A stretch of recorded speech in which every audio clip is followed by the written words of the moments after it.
ৰাজ্যত সংঘটিত হোৱা ট্ৰেডিং কেলেংকাৰীত মুখ্যমন্ত্ৰী হিমন্ত বিশ্ব শৰ্মাৰ লগতে বহু বিজেপি নেতা মন্ত্ৰী জড়িত। এই অভিযোগ কংগ্ৰেছৰ। ট্ৰেডিং কাণ্ডৰ তদন্ত চিবিআইৰ হাতত অৰ্পণ কৰাত আশ্বস্ত নহয় কংগ্ৰেছ। এই তদন্ত উচ্চ ন্যায়ালয়ৰ এগৰাকী ন্যায়াধীশৰ জৰিয়তে কৰিবলৈ আহ্বান কংগ্ৰেছৰ। আজি ট্ৰেডিং কাণ্ডৰ তদন্তৰ দাবী জনাই তেজপুৰ কোৰ্ট চাৰিআলিত প্ৰতিবাদ সাব্যস্ত কৰে শোণিতপুৰ কংগ্ৰেছে। হিমন্ত বিশ্ব হাই হাই হিমন্ত বিশ্ব শৰ্মা হাই হাই বিজেপি চৰকাৰ লাই লাই অনলাইন কেলেংকাৰী য'ত বিজেপি নেতা ইফালে যোৱা 11 আগষ্টত কংগ্ৰেছৰ যুৱৰাজ ৰাহুল গান্ধীক ইন্দিৰা গান্ধীৰ দৰে হত্যা কৰা হ'ব বুলি বিজেপি নেতা তাৰভিন্দৰ সিং মহুৱাই দিয়া ভাবুকিৰ বিৰুদ্ধে কংগ্ৰেছ দলে প্ৰতিবাদ সাব্যস্ত কৰাৰ লগতে মহুৱাৰ প্ৰতিকৃতি দাহ কৰে।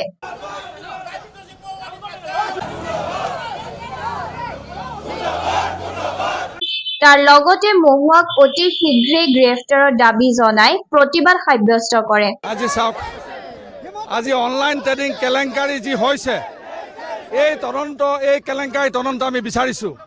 অনলাইন ট্ৰেডিং কেলেংকাৰী এই চৰকাৰে কৰিব লাগিব। আজি আমাৰ চিবিআইৰ ওপৰত অকল বিশ্বাস নাই, আমি বিচাৰিছোঁ কৰ্মৰত এগৰাকী ন্যায়াধীশৰ তত্বাৱধানত এই অনলাইন ট্ৰেডিঙৰ তদন্ত হওক। কাৰণ অনলাইন ট্ৰেডিঙৰ নামত আজি হাজাৰ হাজাৰ আমাৰ ভুক্তভোগী ৰাইজ আজি ইয়াত জড়িত হৈ আছে।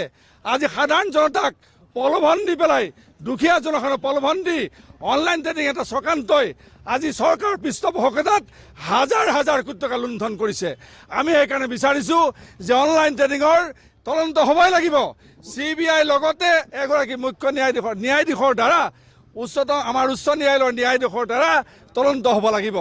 আজি আমাৰ দাবী হ'ল যে চিবিআই তদন্তৰ লগতে এগৰাকী আমাৰ উচ্চ ন্যায়ালয়ৰ ন্যায়াধীশৰ তত্বাৱধানত ইয়াৰ তদন্ত হওক। কাৰণ এই তদন্ত কৰিলে আচল গুমৰ ফাঁক ওলাই পৰিব। আজি আমি দেখিছোঁ যে বিজেপি চৰকাৰৰ বহুতো নেতা এই অনলাইন ট্ৰেডিঙত জড়িত আছে। আজি মুখ্যমন্ত্ৰী এই তদন্তত জড়িত, আজি এই কেলেংকাৰীত জড়িত আছে।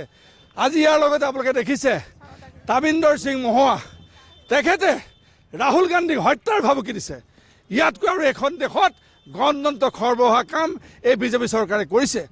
আজি তাবিন্দৰ সিং মহুৱাই কৈছে যে তেখেতৰ আইতাকৰ নিচিনাকৈ তেখেতক হত্যা কৰা হ'ব। আজিৰ তাৰিখলৈকে চৌমতৰ কেছ লৈ পেলাই এই বিজেপি চৰকাৰে তাহিন্দৰ সিং মহুৱাক গ্ৰেপ্তাৰ কৰা নাই।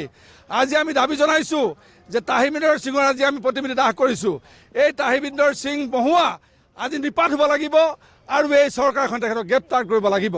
তাহিন্দৰ সিং মহুৱাক গ্ৰেপ্তাৰ নকৰালৈকে আমি ক্ষান্ত নাথাকোঁ।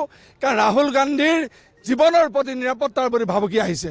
আজি আমি চৰকাৰক দাবী জনাইছোঁ ৰাহুল গান্ধীৰ নিৰাপত্তা ঠিক কৰিব লাগে, লগতে তাহিন্দৰ সিং মহুৱাক গ্ৰেপ্তাৰ কৰিব লাগে।